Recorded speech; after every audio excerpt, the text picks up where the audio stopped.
January 1966. 1650 Broadway, 9th floor, Manhattan. The office of Bang Records. Neil Diamond signed a 5-year contract that day with almost no leverage to negotiate it. He was 24 years old, 6 years into a songwriting career that had produced exactly one modest placement and a stack of rejection letters, and the man across the desk, Bert Berns, the label's founder, a producer who had already written Twist and Shout and Piece of My Heart, was offering him something he had wanted since he was a teenager with a guitar in a Brooklyn bedroom: a chance to record his own songs in his own voice. The contract gave Bang nearly everything: control over the release schedule, control over which songs got recorded, a royalty rate that favored the label heavily over the artist. 5 years with renewal options that belonged entirely to Bang. Neil signed it anyway. Have you ever taken a deal you knew wasn't fair, simply because it was the only deal on the table? Tell me about it in the comments, because what happened over the next 2 years is a story about exactly that kind of bargain, and what it eventually cost to undo it. The first single under the new contract was Solitary Man. It reached number 55 on the Billboard Hot 100 in the spring of 1966. Not a smash, but real, the first time in 6 years that Neil Diamond's own name and his own voice were attached to a chart position that anyone outside the music business would recognize. Cherry Cherry followed that summer and reached number 6. By the end of 1966, Neil Diamond was no longer the anonymous songwriter who had spent years writing for other people's careers. He had 2 genuine hit singles, growing recognition, and the kind of commercial momentum that, under normal circumstances, gives an artist leverage to renegotiate unfavorable early terms. Bang Records did not renegotiate. The contract Neil had signed in January 1966 remained in force exactly as written, and by 1967, as his ambitions for his own material grew beyond what the label's release schedule and creative direction allowed, the relationship between artist and label began to fracture. The specifics of what was said in those disagreements have never been fully documented in public record.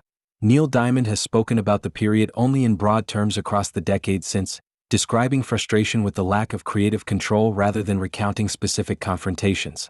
What is documented is what happened next. Neil Diamond pursued legal action to be released from the contract. The case moved slowly, the way contract disputes in the entertainment industry typically did and still do. His attorneys argued that the terms were unconscionable for an artist of his now demonstrated commercial value. Bang's attorneys held that a signed contract was a signed contract, regardless of how the artist's market value had changed since signing it. For nearly 2 years, the dispute remained unresolved, and during that time, Neil Diamond's ability to record and release new material through any other label was effectively frozen. He could write. He could not release. This is the part of the story that gets lost in most retellings, because it doesn't fit neatly into a narrative of triumph. An artist with 2 real hit singles, recognized in cities where his face had started to mean something, spent the better part of 2 years almost entirely unable to capitalize on that recognition. The momentum that Cherry Cherry and Solitary Man had built did not simply pause. It eroded, the way commercial momentum always erodes when there is no new material to sustain it. He kept writing anyway. This detail is the one Neil Diamond has returned to most consistently across interviews about this period. Not the legal specifics, not the financial strain, but the simple fact that the writing itself never stopped, regardless of whether there was anywhere for the songs to go. Notebooks filled. Songs accumulated with no contract in place to release them. I Said is widely understood to have been written during the most financially difficult stretch of this period. A song about being caught between 2 places with no clear way forward, written by a man who was, in the most literal professional sense, caught between 2 places with no clear way forward. In December 1967, Bert Berns died of a heart attack. He was 38 years old. His death altered the entire shape of the dispute. Bang Records, reorganized under new ownership in the months that followed, faced a different calculation than Berns had. Less personal stake in the specific terms of an artist's contract, more interest in resolving outstanding legal entanglements that were generating cost without generating revenue. A settlement was reached in 1968. The terms released Neil Diamond from the obligations of the original contract. What he gave up in exchange has never been fully detailed in public record. Settlements of this kind are typically confidential, but what he gained was unambiguous: the freedom to sign with a new label on terms he could negotiate as a proven commercial artist rather than an unknown songwriter with nothing to leverage. In August 1968, Neil Diamond signed with Uni Records, a subsidiary of MCA. The terms reflected what 2 years of legal struggle had earned him: terms built around creative control, a fairer structure, and a working relationship that did not require the same kind of fight to maintain. 8 months later, in a hotel room in Boston in the spring of 1969, Neil Diamond wrote Sweet Caroline. It reached number 4 on the Billboard Hot 100. It found Fenway Park. Over the following 5 decades, it became one of the most recognized songs in American popular music, sung in stadiums and at weddings by people who have, for the most part, never thought once about the 2-year legal dispute that determined which label would have the right to release it, or about whether the song would have existed in anything like its eventual form under the terms of the contract he fought to escape. Neil Diamond has rarely discussed the Bang Records years with anything resembling bitterness. The picture that emerges from the handful of interviews where the subject comes up is more complicated than a simple story of villain and victim. Berns had genuinely believed in him when almost nobody else in the industry had given him the first real commercial recognition of his career, and had also written a contract that nearly cost him 2 of the most consequential years of his professional life. Both things were true. Neil Diamond has never tried to resolve that contradiction into something simpler than it actually was. What the settlement gave him, beyond the specific legal terms, was a working understanding of exactly what he was willing to fight for and exactly what it could cost.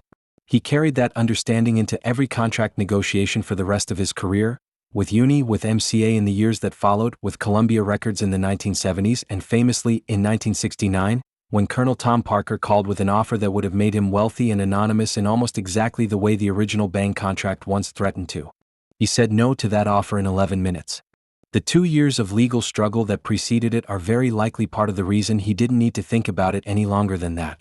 To understand why Neil Diamond signed away so much in January 1966, you have to understand what the 6 years before it had actually been like.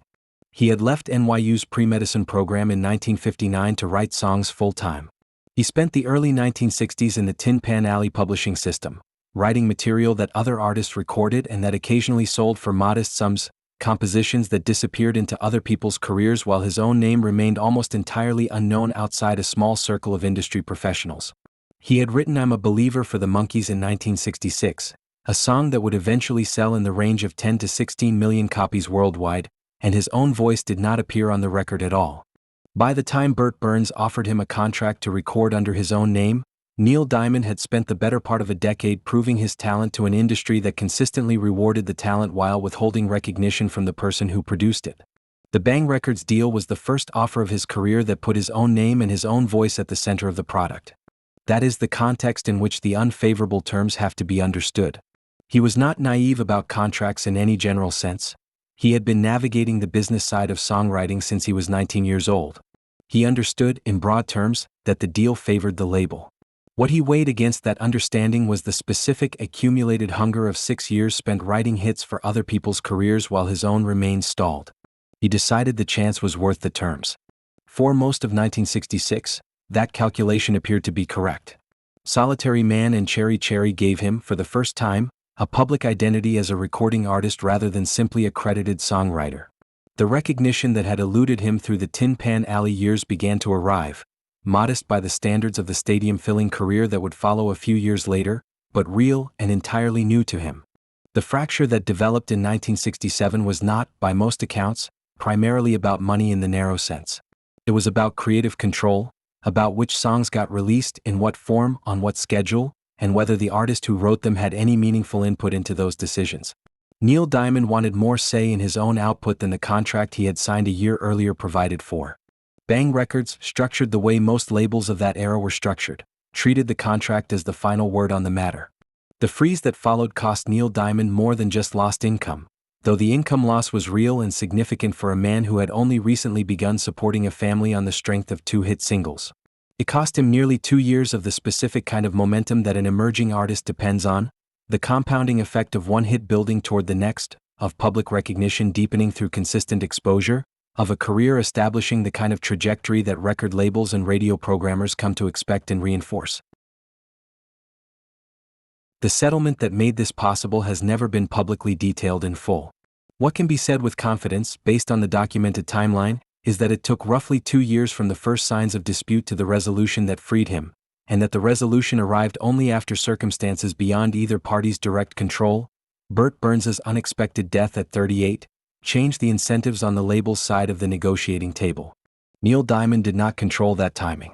He controlled only the decision to keep fighting rather than accept a continuation of the original terms, and the decision to keep writing throughout the period when there was no clear date by which the fight might end. Those two decisions, made and sustained across nearly 2 difficult years, are what the title of this story refers to when it says the fight cost him everything. Not in the sense that he lost everything permanently, he didn't, but in the sense that, for 2 years, very little of what he might have built under more favorable circumstances was available to him. The income was reduced. The momentum stalled. The career that should have been accelerating in 1967 and 1968 instead spent those years in a kind of suspended animation, waiting for a legal resolution that arrived only when it did, for reasons outside anyone's full control. What the fight bought him, in exchange, was a level of control over his own work that very few songwriters of his era ever secured this early in their recording careers, and an experiential understanding of exactly what that control was worth, one that shaped every professional decision he made for the next 50 years. He never signed another contract that gave away as much as the one he signed in January 1966. He never needed to learn that particular lesson twice. There is a broader pattern worth noticing across Neil Diamond's early career, one that the Bang Records dispute fits into rather than standing apart from. Twice in the span of 3 years he encountered the same fundamental problem from different angles. In 1966, watching I'm a Believer sell millions of copies without his voice anywhere on the record, and in 1966 through 1968, fighting to control what happened to the music he made under his own name. Both situations force the same question. Who decides what happens to a song once it leaves the person who wrote it? The Bang Records settlement answered that question more decisively than the Monkees' experience had. It gave him not just a single song back but a framework, a working principle about contracts, control, and ownership that he carried into Uni Records, into MCA, into Columbia, and into the moment in 1969 when Colonel Tom Parker offered him the kind of money that had once made the unfavorable Bang contract feel like a reasonable trade for a chance at recognition. By 1969, recognition was no longer the scarce resource. Control was. He understood the difference because he had spent 2 expensive years learning it,